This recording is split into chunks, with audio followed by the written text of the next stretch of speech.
अब आगे 4 नंबर के ही दूसरे प्रश्न को देखिए, इसमें लिखा हुआ है एक भिन्न 1/3 हो जाती है जब उसके अंश से 1 घटाया जाता है, और वह 1/4 हो जाती है जब हर में 8 जोड़ दिया जाता है, तो वह भिन्न ज्ञात कीजिए। तो भिन्न जब भी हम लोगों को पूछा जाएगा तो उसमें एक चीज आप लोगों को भी पता होगा कि वो अंश और हर से मिल करके बनता है, यानी कि अंश बटे हर से भिन्न बनता है। तो अंश और हर अगर हमारे पास रहेगा तो भिन्न ज्ञात हो जाएगा। तो मान लेंगे अंश को और हर को, ठीक है। तो सबसे पहले सॉल्व लिखना है और उसके बाद लिख देना है माना कि भिन्न का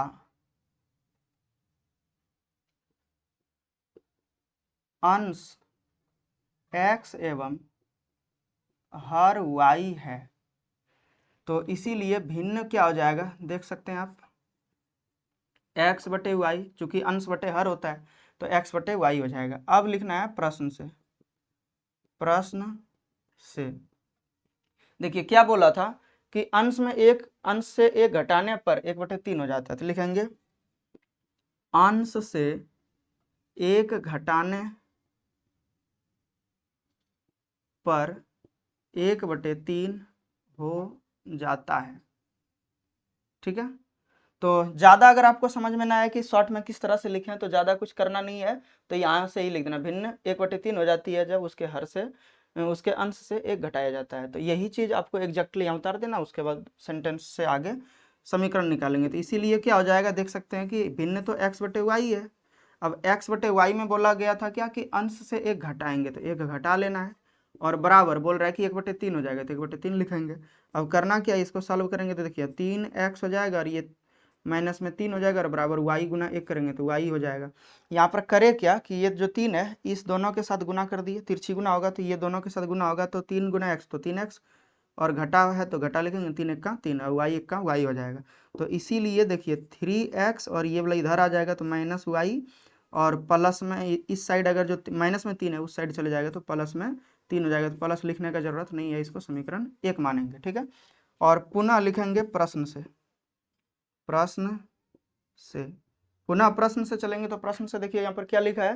कि 1/4 हो जाती है जब हर में 8 जोड़ दिया जाता है, तो लिखेंगे हर में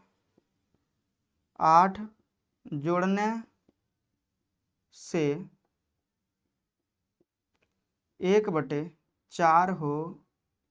जाती है, ठीक है। तो इसीलिए क्या हो जाएगा, x बटे वाई, पहले तो भिन्न लिखना है आपको,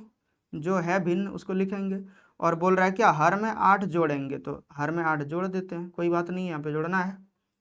तो जोड़ दिए, और बराबर 1/4 बोल रहा है कि हो जाता है, तो 1/4 लिखना है। अब आगे क्या हो जाएगा, देख सकते हैं 4 गुना x तो 4x हो जाएगा, और y 1 का y हो जाएगा, और 8 1 का 8 ही रहेगा, ठीक है। तो इसीलिए 4x और घटा में y आ जाएगा बराबर 8, समीकरण 2। अब समीकरण 1 और 2 का पहले हल के अस्तित्व का जांच करना है, तो लिखेंगे जांच a1 बटे a2 बराबर, तो a1 का मान यहाँ पर देखिए पहले समीकरण में x के साथ में 3 है तो 3 लिखेंगे, और दूसरे समीकरण में 4 है तो 4 लिखेंगे, 3/4 हो गया, नहीं कटेगा, ये रहने देना है। और दूसरा जो है b1 बटे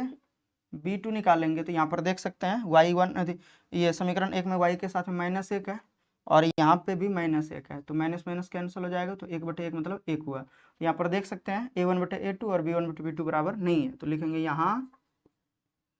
a1 बटे a2 not equal to b1 बटे b2 है, अतः समीकरण के हल का अस्तित्व है, और अस्तित्व है तो आगे बनाना है, तो लिखेंगे अब समीकरण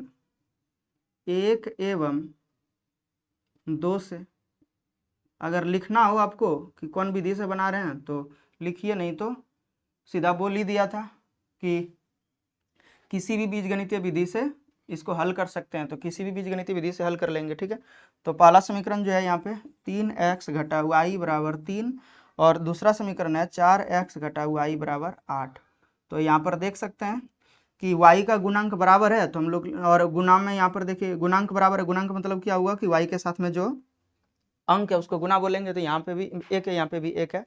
अब इसको कटाने के लिए हम लोगों को एक को प्लस में लाना है, चूंकि दोनों माइनस में है, तो ये लिखेंगे घटाने पर घटाने पर जब लिखते हैं तो चिन्ह परिवर्तित कर देना इसको, यहाँ पे प्लस है तो यहाँ पे माइनस हो जाएगा, यहाँ माइनस है तो प्लस हो जाएगा, और यहाँ पे प्लस है तो माइनस हो जाएगा। अब देखिए y माइनस में और एक y प्लस में, तो ये कट जाएगा, बचेगा यहाँ पे 3x में से 4x घटेगा तो माइनस में 1x बचेगा, और 3 में से 8 घटेगा तो माइनस में 5, माइनस माइनस कैंसिल करेंगे तो x बराबर 5 प्राप्त हुआ। अब x का मान किसी समीकरण में रख देंगे तो y का मान निकल जाएगा, तो लिखेंगे x का मान समीकरण 1 में रखने पर,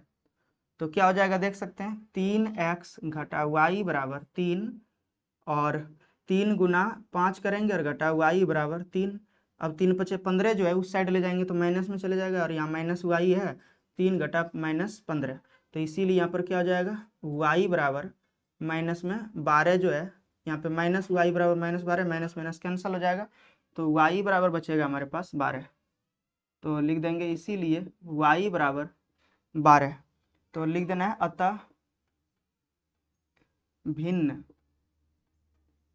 चूंकि भिन्न पूछा था तो भिन्न लिखेंगे, और भिन्न क्या था, x बटे वाई था तो x बटे वाई लिखेंगे। और अब करना क्या है यहाँ पे, तो भिन्न में देखिए x का मान हमारे पास जो ज्ञात था वो 5 था, और y का जो वैल्यू है यानी कि यहाँ पर देख सकते हैं 12 निकाले हैं तो 12 लिखेंगे। अब इसको यही यानी कि ये आंसर हो गया, और इसको जांच भी करके देख सकते हैं। सबसे पहले तो जो बोला गया था उसको देखेंगे, तो बोल रहा है कि 1/3 हो जाती जब उसके अंश से 1 घटाया जाएगा, तो 1 घटाएंगे तो यहाँ पर देखिए 5 में से घटाएंगे तो 4 बचेगा, 4/12 मतलब 1/3, कटा के देखिएगा तो 1/3 आ जाएगा, देखिए यहाँ 1/3 बोल रहा है। दूसरा बोल रहा है क्या, 1/4 हो जाती है जब हर में 8 जोड़ दिया जाता है, तो यहाँ पर 8 जोड़ेंगे